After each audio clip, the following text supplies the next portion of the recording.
જે સમગ્ર મામલો છેલ્લા 20 વર્ષથી મીડિયા સહિત સમગ્ર જગ્યાએ ઉછળતો હતો અને જે દૂધનું દૂધ અથવા તો પાણીનું પાણી કહી શકીએ તો એ આખરે સાફ થયું છે. સુપ્રીમ કોર્ટે પણ કહ્યું એસઆઈટીની જે તપાસ હતી એ યોગ્ય થઈ છે અને આખરે જે તિસ્તા સેટલવાડ સહિતની આ ત્રિપુટી છે, ત્રિપુટી પર હવે એસઆઈટીનું ગઠન થયું છે.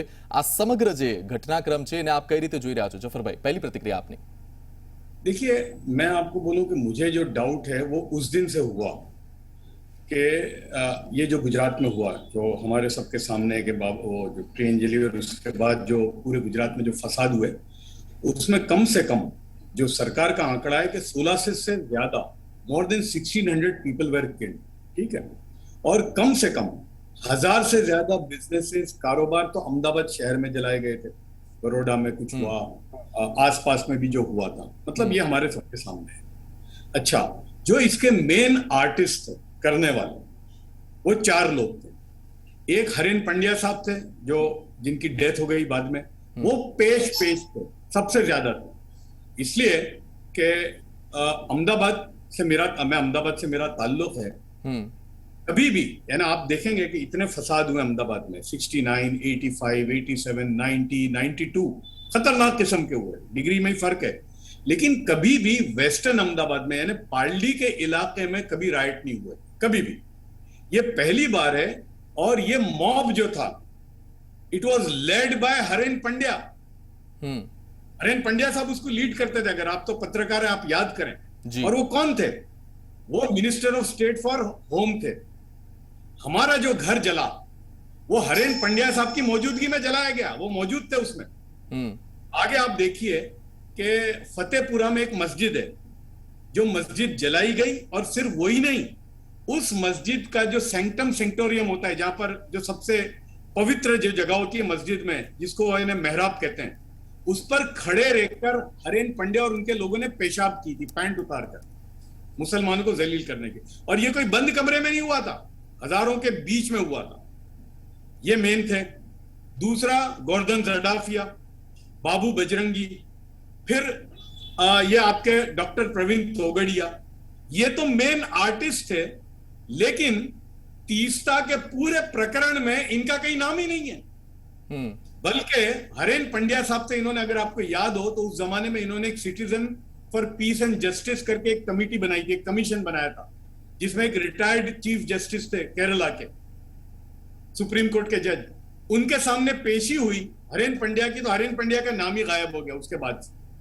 अब नरेंद्र मोदी, जिनका कोई लेना देना ही नहीं था इस राइट में, आप दूसरी बहुत सारी चीजों में मोदी साहब के साथ आपका जो प्रॉब्लम है आप बता सकते हो, लेकिन ये जो राइट है उसमें मोदी साहब का कोई रोल नहीं था, ये हम सब जानते हैं. ये जिनका रोल था, अब आप देखिए 2 बातें, ये जिनका रोल था ये बाद में चलकर मोदी के दुश्मन बन गए. इनको कहीं पर भी तीस्ता और ये जो पूरा ग्रुप था उसने उनको ऊपर कभी भी उनको ऊपर ना केस किया, कुछ भी नहीं किया.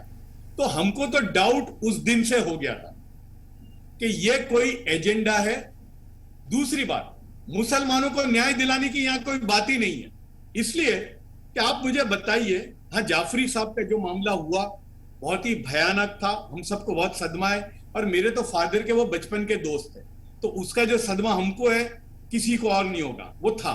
लेकिन क्या मुझे आप बताएंगे कि पूरे गुजरात में क्या जाफरी साहब अकेले थे जिनके साथ ये हुआ? तो बाकी जो 1600 लोग थे या 2000 लोग जो मारे गए, वो क्या मुसलमान नहीं थे? उनके लिए तो आप कभी रोए नहीं, उनके लिए आपने कभी भी कुछ नहीं किया. तो ये पूरा तभी हमको लग गया था कि ये कोई एजेंडा है मुसलमानों के कंधे पर बंदूक चलाने का. और एक ग्रुप है दुनिया में कि जो मुसलमानों की मुसीबत पर अपनी दुकान चलाते हैं, मुसलमानों की कब्रों पर अपने ताजमहल बनाते हैं, और मुसलमानों के जख्मों को, ऊंड को वो अपना ऑर्नामेंट बनाते हैं. ये एक किस्म दुनिया में है और ये उसी का एक पार्ट है. જફરભાઈ, એક રાજકારણથી પ્રેરિત પણ આ આક્ષેપો હોવાની વાત કહેવામાં આવી છે અને અત્યાર સુધી દર વખતે એવી જ વાતો થતી હોય છે કે તિસ્તા સેટલવાડે જે આરોપો નરેન્દ્ર મોદી પર મૂક્યા છે અથવા તો તેમના જે ગ્રુપે મૂક્યા છે તેમાં રાજકારણ પ્રેરિત હતું. કોના ઇશારે આ કામ થતું હતું? नहीं, ये तो देखिए, ये कोई मतलब ये कोई रॉकेट साइंस नहीं है. बिल्कुल सवाल ही कहाँ है. हमारे गुजरात के बहुत ही वरिष्ठ मुसलमान थे, किसी जमाने में ये कहा जाता था कि उनसे ज्यादा वो he was the second most powerful person in the country. उनसे बड़ा इनका ताल्लुक था। इनको राजीव गांधी सद्भावना अवार्ड मिला भाई, किस वजह से? तो सवाल ही नहीं है ना। मतलब ये कि राजकारण, राजकीय वो नहीं है, सपोर्ट नहीं है, ये बात मानने की है ही नहीं। यानी ये तो बिल्कुल साफ और शफाफ है, इसमें कोई दो राय नहीं है। જફરભાઈ, આપનો ઈશારો શું અહેમદ પટેલ સામે છે? अब छोड़ दीजिए ना, आप समझ लीजिए। अब जो आदमी जिंदा नहीं है तो क्या मैं उसकी बात करूं? જી જફરભાઈ, જે આપે વાત કરી કે કેટલીક સંસ્થાઓ છે કે જે મુસ્લિમોના દર્દ પર પોતાની કબર ઉપર કહેવાય ને કે તાજમહેલ, જે આપે બહુ સરસ વાત કરી કે કબર પર તાજમહેલ બનાવવાની વાતો કરે છે, આવી કેટલીક સંસ્થાઓએ આ વખતે જે તે વખતે જ્યારે આ પ્રકરણ આખું થયું, આખા દંગા ફસાદ થયા અને ત્યારબાદ જે પીડિતો હતા તેમના માટે મકાન બનાવવાની વાત કરી હતી, તેમના માટે ઘણી બધી વ્યવસ્થા કરવાની વાત કરી હતી। હવે આ બધી વ્યવસ્થા ક્યાં ગઈ?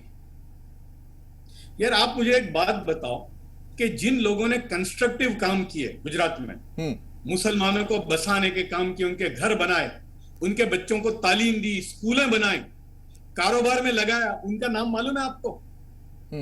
बस यही मालूम है मुझे। मैं इनसे पूछना चाहता हूं ये तीस्ता इन पार्टी से कि आपको पता है ना, ऑलमोस्ट 1.5 से 2 लाख मुसलमान डिस्प्लेस हो गए थे उस वक्त, रिफ्यूजी कैंप में के घर जिनके खत्म हो गए थे। आपको पता है अहमदाबाद में और पूरे गुजरात में जहां जहां हुआ था 16,000 से ज्यादा घर रीबिल्ड किए।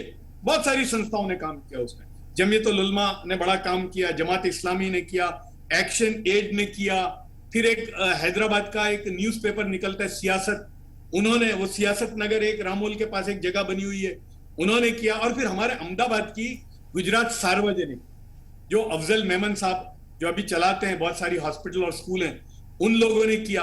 1600 घर उन्होंने बनाए। मेरी फैमिली ने 160 घर बनाए। लेकिन क्या हमारा किसी का कहीं नाम है? हमने कितने स्कूलें बनाई?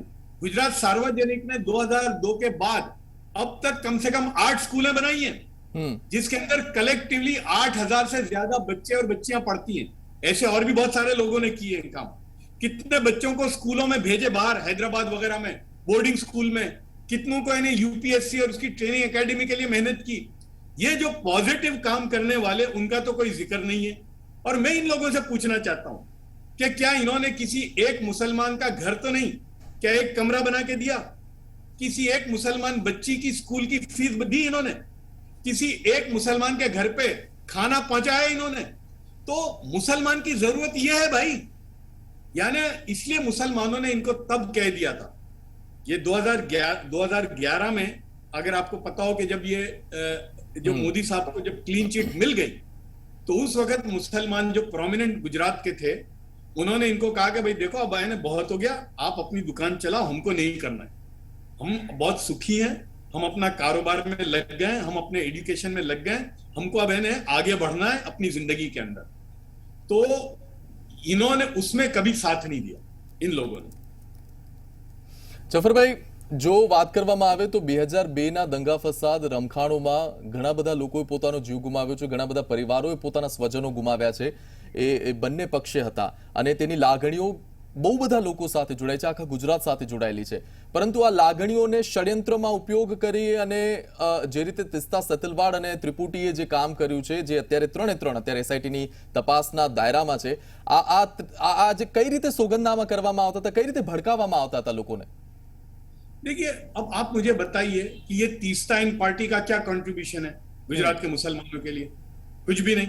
वो बेचारी जकिया जाफरी एक बूढ़ी औरत है, बेवा है, अब उसके सेंटिमेंट के साथ खेलकर इन्होंने अपनी पूरी दुकान चलाई। अब मुझे बताइए संजीव भट्ट, मैंने तो इनका नाम भी नहीं सुना था कभी भी। 2002 के बाद ये कभी थे ही नहीं, ये सीधे प्रकट हुए एकदम सडनली 2011 में। तो मेरे सामने उस जमाने में एक बार टीवी पे आए थे, तो मैंने कहा भाई कहां थे आप? आपको क्या एमनेसिया हुआ था या शॉर्ट टर्म मेमोरी लॉस था? इसलिए कि संजीव भट्ट का तो हमने कभी देखा ही नहीं था, कहां है? श्री कुमार साहब को भी हमने कभी नहीं देखा कहीं पर उन्होंने कोई मदद की हो मुसलमानों की। तो देखिए, मुसलमान का एजेंडा क्या है? मुसलमान का एजेंडा ये है, हमको तरक्की करनी है एजुकेशन में, हमको तरक्की करनी है कारोबार में, हमको तरक्की करनी है सेल्फ एम्प्लॉयमेंट, हमको जिंदगी में आगे बढ़ना है। और आप देखिए, कि ये मोदी साहब के जो 10 साल के जमाने में, उससे पहले यानी गुजरात अहमदाबाद अगर आप ले लें, अगर आपको याद हो कि अहमदाबाद शहर में 2002 तक सिर्फ 2 मुस्लिम रन स्कूलें थी, एक अंजुमन और एक ये आपके सिटी में है रिपब्लिक, आपको पता होगा ये जो बिजलीगढ़ के पास है, ये 2 स्कूलें थी। आज अहमदाबाद शहर के अंदर 79 मुस्लिम रन स्कूलें हैं और ये सब मोदी के जमाने में हुई भाई। बिल्कुल। अगर ये सरकार का सपोर्ट नहीं होता तो ये स्कूलें हम कहां से बनाते? उसमें 8 स्कूलें तो गुजरात सार्वजनिक चलाती है और उनमें से 2 स्कूलें लड़कियों की, एक शाहपुर में और एक जुहापुरा में, जिसमें 1200 बच्चियां पढ़ती हैं, वो मेरी फैमिली चलाती। तो देखिए, मुसलमान को ये चाहिए, ये नहीं चाहिए कि भाई हमारे कंधे पर तुम बंदूक चलाओ और तुम अपनी दुनिया बनाओ, ये अब हम करने नहीं देंगे। જફરભાઈ લાગણીઓની જે હું વાત કરતો હતો, આમાં એક વાત એવી પણ સામે આવી હતી અને તિસ્તાએ પોતે પણ કહ્યું હતું કે ગુલબર્ગ સોસાયટીનું એક મ્યુઝિયમ બનાવવામાં આવશે। શા માટે આ મ્યુઝિયમની વાત ક્યાંથી આવી હતી અને એના માટે આ આખું પ્રકરણ શું કહી રહ્યું છે કે આ મ્યુઝિયમ શા માટે? देखिए, इसकी हमने सख्त मुखालिफत की। वो इसलिए कि मेरी जो बिल्डिंग है जहां मैं, मेरी वाइफ का मकान था, वो भी जल गई थी पूरी। और भेकड़ बोलते ना, अपने गुजराती में हम बोलते हैं भेकड़ हो गई थी बिल्कुल काली वो, और उसकी इलेक्ट्रिफिकेशन खत्म हो गया था, सब पूरी जली हुई लगती थी। इसी तरह जहां मेरी ऑफिस है शालीमार कॉम्प्लेक्स, वो भी पूरी बिल्डिंग जली हुई थी। मैं जब इंग्लैंड से आया 2004-5 में, वहां तक कोई आ नहीं रहा था वहां पर। मैंने कहा नहीं भाई, मैंने पहले व्हाइट वॉश करवाया उसको, इलेक्ट्रिफिकेशन को ठीक करवाया और सबको कहा आओ बसो, हमको यहीं रहना है। हमने अपनी ऑफिस भी वहीं की, हम सबको लेके आए, 90 मुसलमानों की दुकानें और ऑफिसें थी, सबको मैं लेकर आया कि नहीं, हमको यहीं अपने आप को बनाना है। उस वक्त ये बात चलती थी कि हम बेच देंगे, मैंने कहा मत बेचो, ये होता है जिंदगी में। तब आप नहीं मानेंगे, 6-7 लाख रुपए में लोग बेच रहे थे, रख छोड़ी हमारे कहने पर। आज वो एक फ्लैट 1.5 करोड़ रुपए का है। यही बात हमने इनको कहा कि भाई ये जो गुलबर्गा सोसाइटी में 40-50 मकान थे भाई, हो गया, इनको रहने दो यार। यहाँ पर एक मकान की कीमत करोड़ों रुपए की थी। तो बोले नहीं, हम तो यहाँ म्यूजियम बनाएंगे। अरे भाई, कौन सा म्यूजियम? Holocaust museum. तो मैंने इनको तब कहा था कि इस्लाम में मॉर्निंग जो है ना, मॉर्निंग शोक, जिसको शोक बोलते हैं, शोक जो है ना 3 दिन का ही है, सिर्फ 3 दिन के बाद शौक नहीं है। इस्लाम में मॉर्निंग नहीं है। हमको मॉर्निंग में जिंदगी नहीं गुजारनी, हमको विक्टिम सेंट्रिक मेंटालिटी में अपनी जिंदगी नहीं गुजारनी। इन्होंने उन बिचारों को वो मकान बेचने नहीं दिए। बताओ, आज ये एक मकान करोड़ों रुपए का हो जाता। બિલકુલ, એટલે આક્ષેપો ઘણા છે અને પ્રશ્નો ઘણા છે। જફરભાઈ, આશા રાખીએ કે આ એસઆઈટીની તપાસ બાદ તમામ પ્રશ્નોના જવાબ મળી જાય। આપનો આભાર અમારી સાથે જોડાવા બદલ। તો આ હતા જફર સરેશવાલા, સામાજિક કાર્યકર્તા કે જેમણે 2002ના દંગા વખતે તેઓ સતત સામાજિક કાર્ય કરતા હતા અને તેમણે કહ્યું છે કે જે તિસ્તા સેતલવાડ અને ગ્રુપ છે, તેમની જે આખી આ ગેંગ છે, તે કઈ રીતે લોકોને બહેલાવતા હતા, કઈ રીતે લોકોને ષડયંત્રોમાં સામેલ કરતા હતા।